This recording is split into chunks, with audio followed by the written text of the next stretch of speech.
Welcome to Payne on Politics, a podcast where host Dr. Gregory Payne of Emerson College sits down with fellow experts to discuss the current state of politics, public opinion, and global affairs. In a world growing increasingly complex, communication and critical thinking is key. This only makes the Emerson motto, expression necessary to evolution, more true. Hello, this is Gregory Payne, the Chair of Communication Studies at Emerson College, the first communication department in the United States, also co-director of the Emerson Blanquerna Global Center. I'm here with someone who knows a lot about that Global Center and knows Barcelona well. Amelia, welcome back home to Com Studies. Thank you. It's good to be back. Now tell me, before we get back to Rosarito and Barcelona, because I think you have been there many times, tell me what you're doing now and, of course, where you are. You said you visited Mom in New Hampshire. Yes. Yeah. So let's see. Visiting Boston for the first time since I graduated. So it's been, 4 or 5 years now. Have you noticed any big changes? It's warmer in Warmer. November. That's Yes. my biggest thing. It could be global warming, but Yeah. we don't want to get into anything Yeah. political, so we won't get into that. Not right? in this podcast. Yes. I live in New York now. So I grew up in Arlington, now live in New York, in Brooklyn, with my wonderful boyfriend and 2 dogs.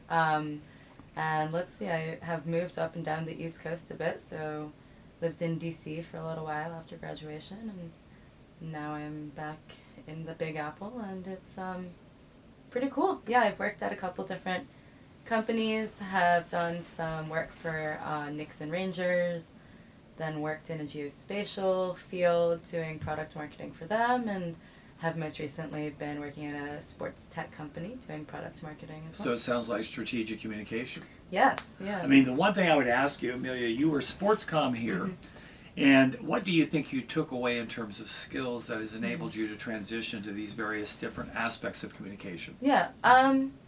First of all, I think that I underestimated how important it is to be a great writer as well as an orator. So I feel like Emerson did a really great job of preparing me to be able to speak.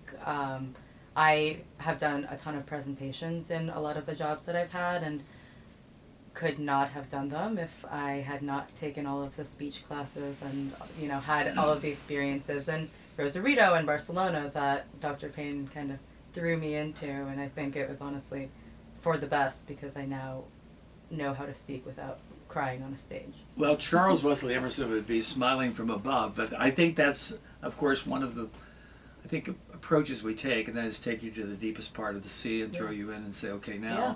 So there were many times I knew in Rosarito. First of all, how many times did you go to Rosarito? I went 3 times for school and then several times just for fun after. So in essence, in some respects, that whole program is about public diplomacy, building bridges, and it's clear that you have good relationships with friends down there. You've gone back. What was it about that program that told you, okay, once is not enough, I'm going back the second and the third time? I feel like, well, even from the first day being in Rosarito, it gave me such a sense of home. Everyone there was so welcoming, and I had such a great experience, not just meeting people, but also helping to put on the film festival and everything, that it kind of felt like unfinished business. Leaving for the first time and going back just made a lot of sense to me. And it's just, I think it's so close to us. I didn't realize how easy it was to get from San Diego to Rosarito. And it, became just an easy stop, but also I think I took for granted, a lot of what we have in the U.S. and how different it is on the other side, and getting to experience being so close but having such a big difference was really interesting for me too.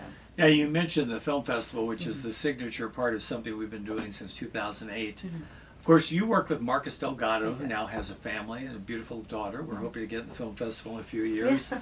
What was it in that film festival that you found to be something that was a takeaway learning experience that helps you today?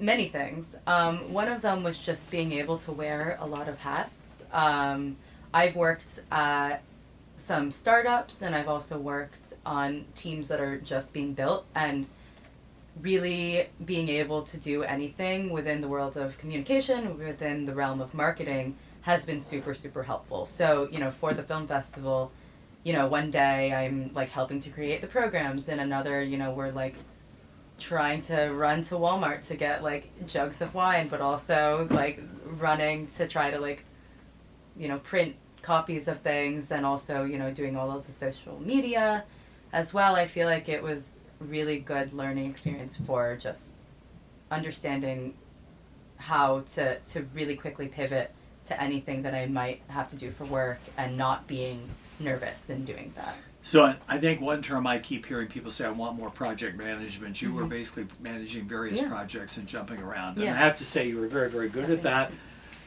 The other part that I think is a signature piece of what we do in the department is we also have the Barcelona experience. And you went to Barcelona a couple of times. Yeah. I remember the first time you went, I think you were either a freshman or a sophomore. I get a call, I get an email from your mom, and she goes, oh my, Amelia's young, she hasn't been away, she hasn't been out of the country. And I get those calls occasionally. You went to Barcelona. I did. You had a great time. Yes. What was it about Barcelona and Blanquerna that you enjoyed? So, as you said, I went back a couple of times. First of all, Barcelona is the best city in the world, in my We all humble agree, opinion. yes. So, obviously, part of that was just how awesome Barcelona is. But there is we were welcomed with such open arms at Blanquerna, and that was amazing. Getting to experience just the difference culturally was really awesome. Getting to hang out with Enrique, who is a good friend of ours at Blanquerna. And now he's the dean at EAE, which is a business school. Which is, he sends his best. We still keep in contact sometimes too. Friends for life. Exactly. Sempre. Yeah, and I think that, I never thought that I would get to experience some of that. I hear from friends at other schools, bigger schools, where they're like, their professors don't know their names, and, their study abroads are like very impersonal. And I feel like this was very hands-on, getting to sit and actually understand the culture, but also getting to form, as you said, friendships that last a very long time, and getting to see, what people are up to, even, and like caring about what people are up to, that I met 7 years ago when I was 18 years old or so. Oh no, I guess 8 years now. Right. Forgot how old I Well, was. see, when we look back, you see over here, this is, of course, a picture of the 92 Olympic group, and still very, very tight group. One thing I know is you're a big soccer fan, and of course you went to Barca. What was it like going down on the pitch, and of course meeting some of the marketing team, etc.? Yeah. Well, I think I've got to go onto the pitch 2 or 3 times. Right. I cried every time. As somebody who grew up watching soccer and getting to see the field, it's so different to get to see it in person. It really feels larger than life. And that's still, when people ask, like, what's your favorite memory of life, that is always, like, top.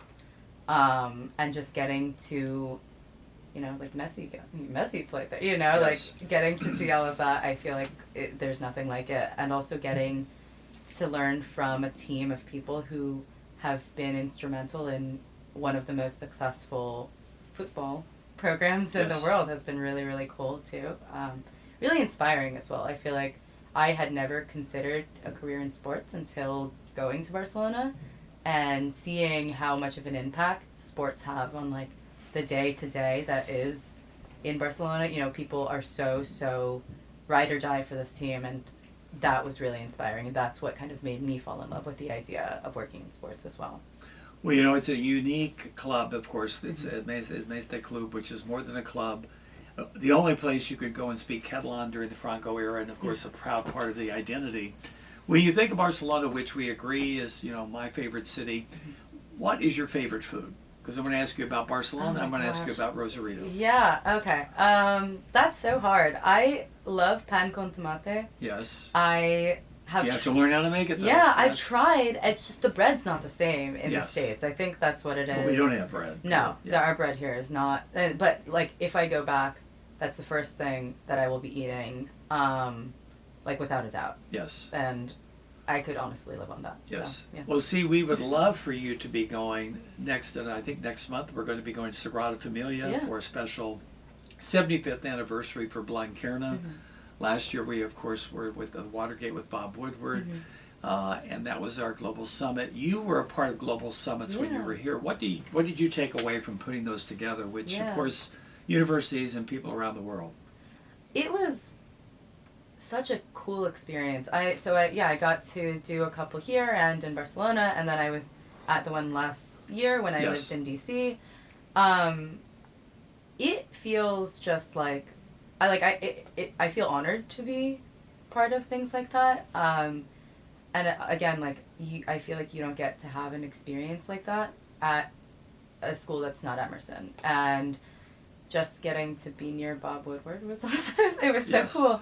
But yeah, no, getting to be part of those, and again, getting to speak at them in the past was such an amazing learning experience. I think, again, something that I had taken for granted was that not everybody can do public speaking, and really getting to practice those skills and getting to hone in on them so that you can, practice on the fly. Like when Dr. Payne asks you to do a podcast, when you're suddenly here. I mean, did you know you were going to do a podcast when you came in today? No, I thought I would be here for 10 minutes. And yes. Here I am. But well, some people say you get here, it's like the Hotel California, and you never leave. Never we leave. don't want you to. Yeah. Amelia, what I would say is somebody who has known you since you arrived, and since I talked to your mother, and of course she has a Lady Oratory bag to remember us by.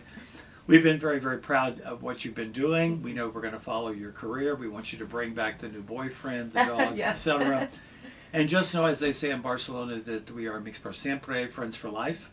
And I think you really epitomize the essence of what Emerson's all about. You're a speaker of words and a doer of deeds. Welcome back, and we wish you the very best. Thanks. It's great to be back. Take care for our next episode of Pain on Politics. Happy holidays.